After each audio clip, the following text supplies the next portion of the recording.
Hello, everybody. This may seem a bit surprising, but I'm actually a huge fan of this itty bitty story by George Orwell called Animal Farm.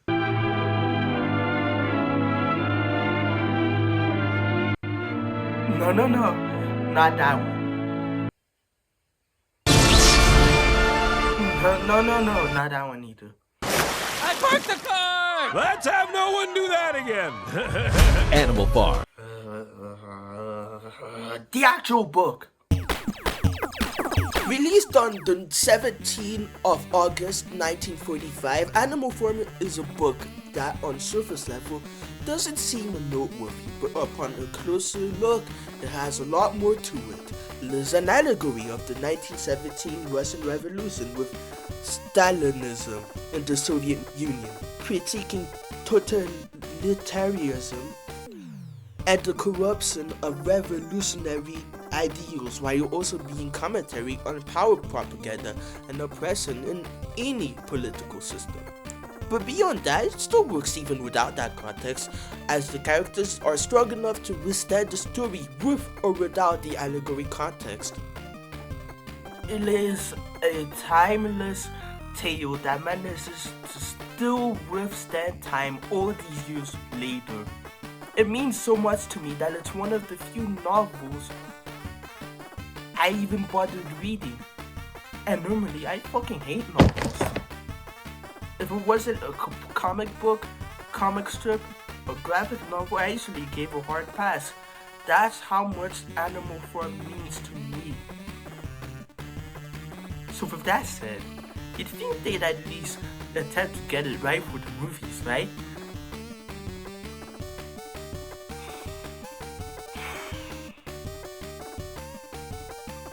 Not really. Admittedly, I haven't been fond of them. Some more obvious than others, but bottom line, I don't feel these properly represent the original book. And I'm here to show why. These are the Animal Farm movies, starting off with the 2D 1954 movie.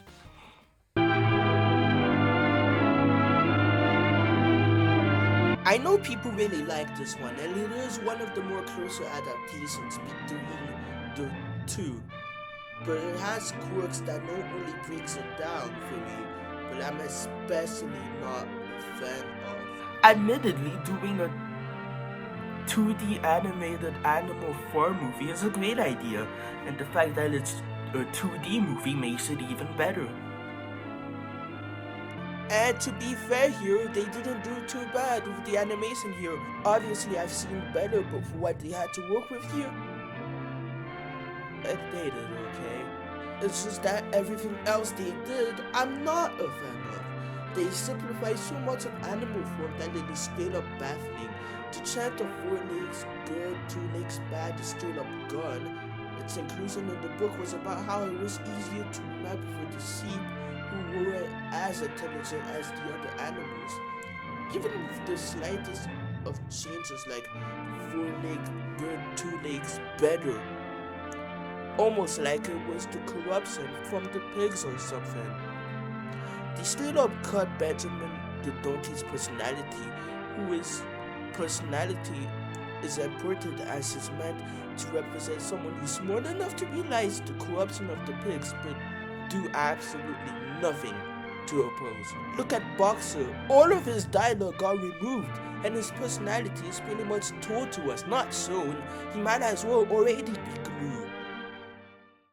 Boxer, you're working too hard. Take a rest, Boxer.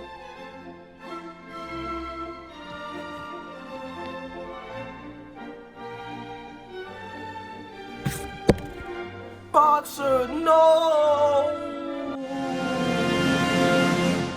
But worst of all, they changed the ending because apparently audiences can't handle downer endings.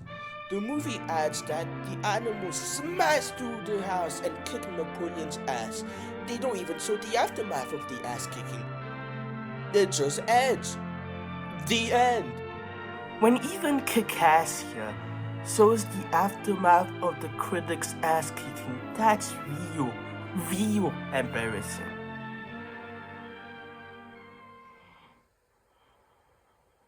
I wish I could say things got better, but that would imply the live-action movie is good.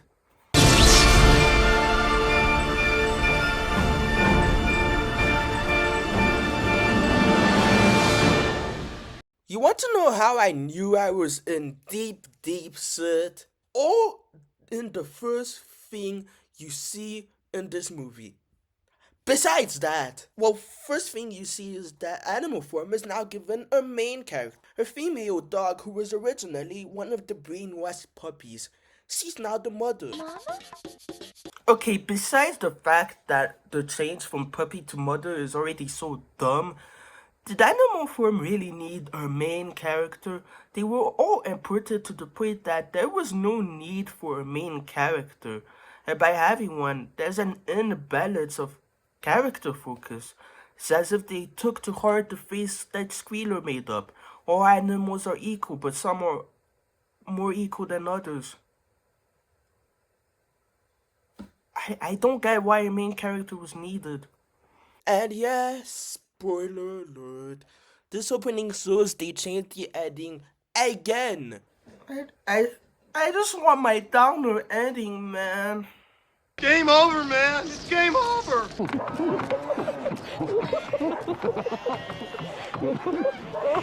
Mr. J.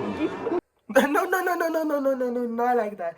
Not like that, no, that's not what I meant.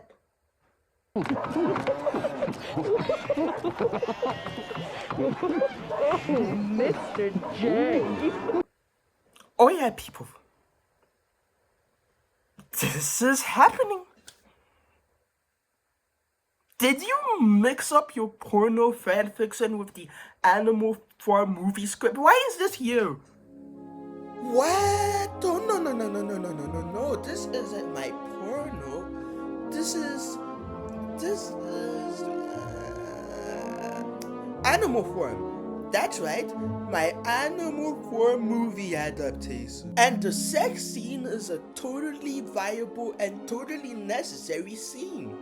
Sir, you know there's no sex scene in Animal Farm, right? Well, now there is. But, sir, the sex scene stays. It sticks out about as much as... Ain't the CGI just great at perfectly matching the lip movements? Ain't that just wonderful? I mean, as long as it's just the mouth and nothing else. Of course I can't see. I don't have the eyesight, do I? Well, can you smell anything? What? Other than you?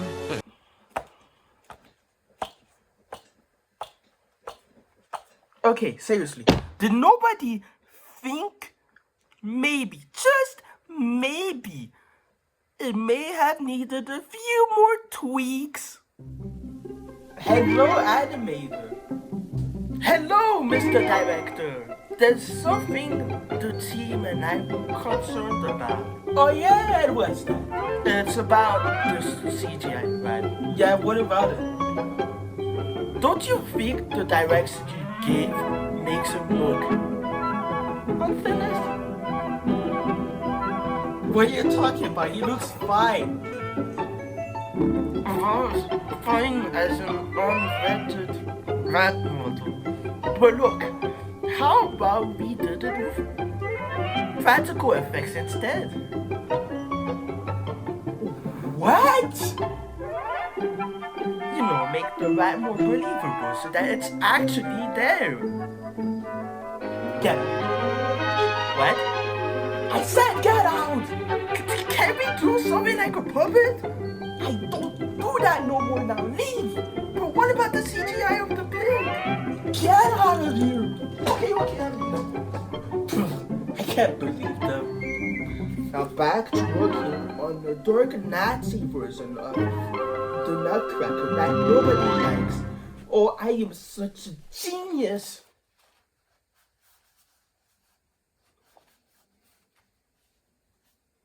It would at least be something if the tone was more consistent.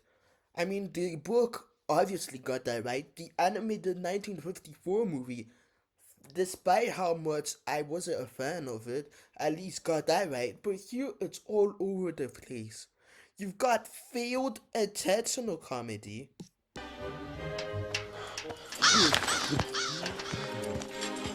Wake up, you drunken pig!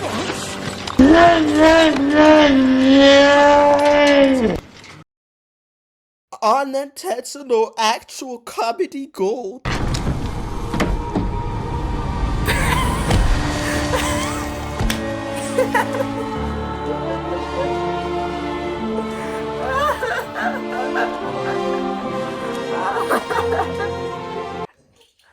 Way to die off with dignity. Imagine if they went even more overboard with screams.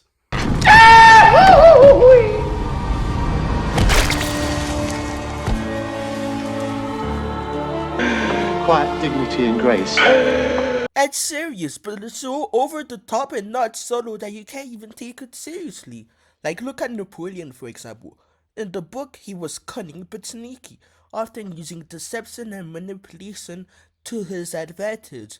But here... Stolen the truck and blown up our windmill?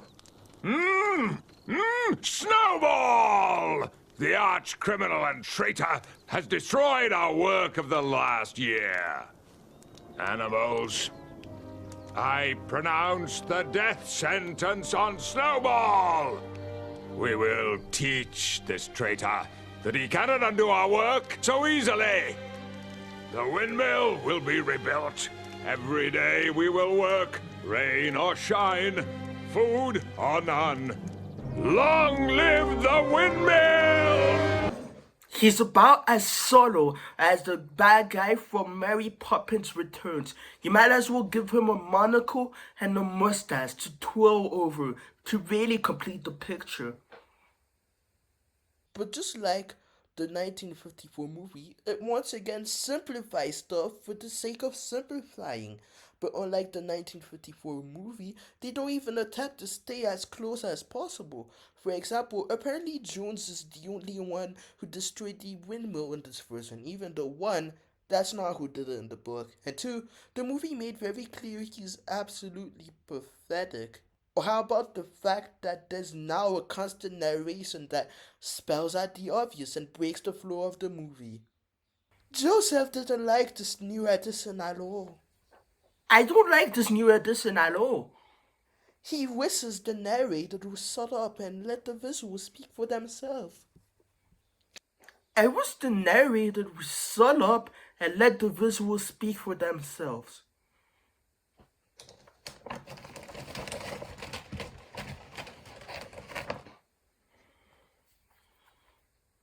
Joseph grabbed his bomb remote detonator and...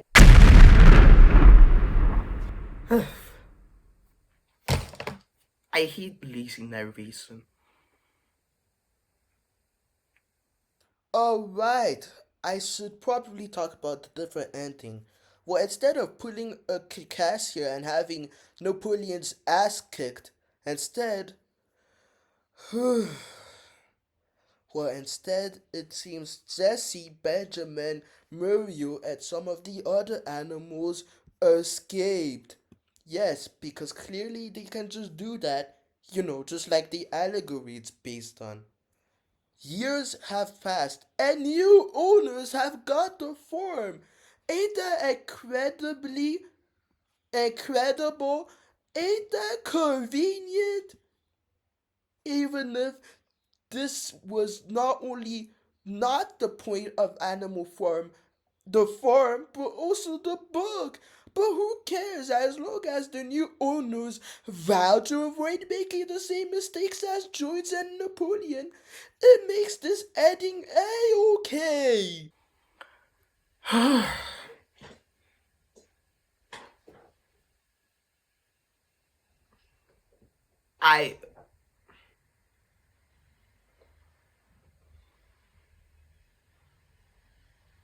I don't particularly care for this version.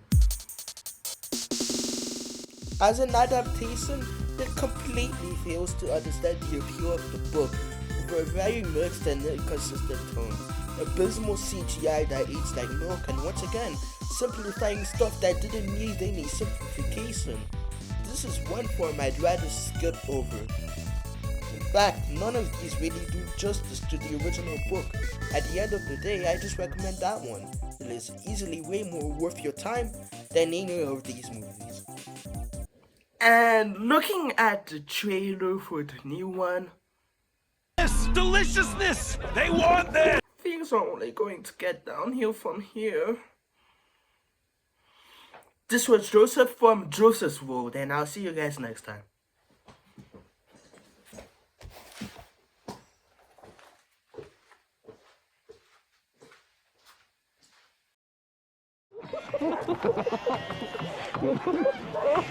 Mr. J.